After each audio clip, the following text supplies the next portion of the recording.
Te saluda el pastor Demonio Machucho González y te da la más cordial bienvenida a este comentario de la lección de Escuela Sabática. Antes de continuar, quiero invitarte para que nos ayudes a compartir esta reflexión, este comentario con tus amigos, con tus seres queridos. Permítame comentar la lección del día que se titula La respuesta del pueblo. Ayer estudiamos que el pueblo había escuchado la lectura de la ley de Dios. Esdras había leído la ley, había con los levitas explicado. El versículo 8 nos dice que leían claramente en el libro de la ley y le daban el sentido correcto. Ahora, ¿qué pasa cuando nosotros estudiamos la palabra de Dios? ¿Qué ocurre? ¿Qué respuesta hay en el ser humano? Bendito sea el nombre de Dios, que la palabra nunca vuelve vacía. Gloria a Dios porque Él es capaz de tocar los corazones. Eso fue lo que ocurrió aquí. ¿Cuál fue la respuesta que tuvo el pueblo frente a la lectura de la Biblia? El versículo 9 nos da la respuesta. Todo el pueblo, después de haber estudiado la palabra de Dios, la Torá, la ley, dice que todo el pueblo estaba llorando. ¿Por qué lloraba? Porque estaban reconociendo sus pecados, estaban reconociendo sus errores. ¿Cómo no van a reconocer sus errores? ¿Cómo no van a estar tristes? Por ejemplo, cuando Deuteronomio 28 nos menciona las bendiciones y las maldiciones. Bendición cuando hay obediencia, maldición cuando hay desobediencia. ¿Cómo no van a estar tristes? ¿Cómo no van a estar llorando? Porque se dan cuenta que el exilio al que habían ido era consecuencia de su propia decisión, era consecuencia de sus propios pecados.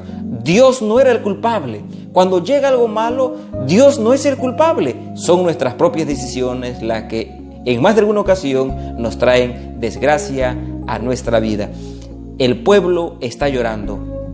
Fue tocado por la palabra de Dios. El Espíritu Santo tocó sus corazones y la respuesta es extraordinaria. El pueblo empieza otra vez a nacer de nuevo. Segundo de Corintios 5:17 lo dice muy bien, aplicándolo a nuestros días.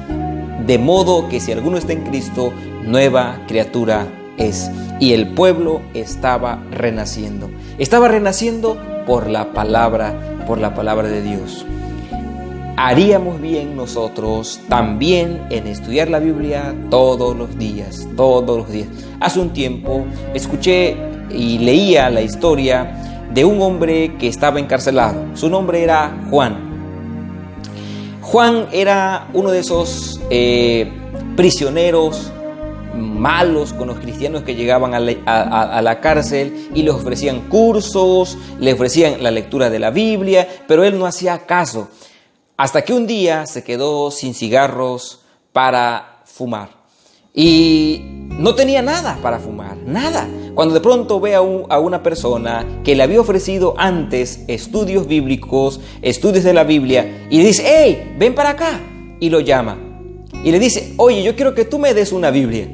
Y el cristiano, feliz, emocionado, dice: oye, pero no tengo una Biblia, te la puedo traer la próxima semana. A lo que Juan le dijo: no te preocupes, dame esa que tienes allí en tu mano. Y el misionero le dijo: bueno, pues si tú quieres te la puedo dejar. Y se la dejó. Lo que el misionero no sabía, que Juan había pedido la Biblia para fumar las hojas de la Biblia. Y así lo hizo. Juan empezó a arrancar las hojas y empezar a usarlas como cigarrillo, las hojas de la Biblia.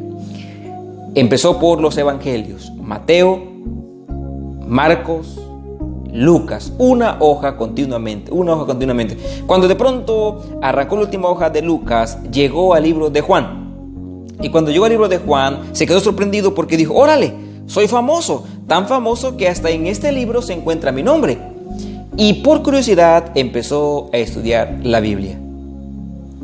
Cuando él se dio cuenta, había terminado de estudiar la Biblia. Cuando él mucho tiempo después, pudo salir de la cárcel y empezó a contar su testimonio porque él se convirtió al cristianismo, porque él entregó su corazón a Jesús. Él en sus testimonios decía: me pude fumar a Mateo, a Marcos y a Lucas, pero no pude fumarme a Juan. Mis amados, la palabra de Dios toca los corazones, la palabra de Dios convierte los corazones. No solamente lo ha hecho con Juan, probablemente tú que me estás escuchando también has sido tocado, has sido transformado por la palabra de Dios. El etíope fue transformado, fue tocado por la palabra de Dios. Los judíos el libro de Nehemías que estamos estudiando fueron también tocados por el poder del Espíritu Santo, por el poder que tiene la palabra de Dios. Es momento de que oremos a nuestro Padre Celestial. Señor, ayúdanos para estudiar tu palabra de una manera optimista, con buen ánimo, desprendiéndonos de los preconceptos, los prejuicios, y permítenos ser humildes para dejar que tu palabra hable a nuestros corazones, que nos diga qué quieres de nosotros, que nos diga qué esperas de nosotros. De esa manera, Señor, de esa manera tú puedas tocar nuestra vida y hacernos nuevas criaturas. Ayúdanos para que tu palabra sea una luz en nuestra vida, en este mundo lleno de oscuridad. En el nombre de Jesús. Amén. Que mi Dios los pueda bendecir en este día. Pásenla muy bien.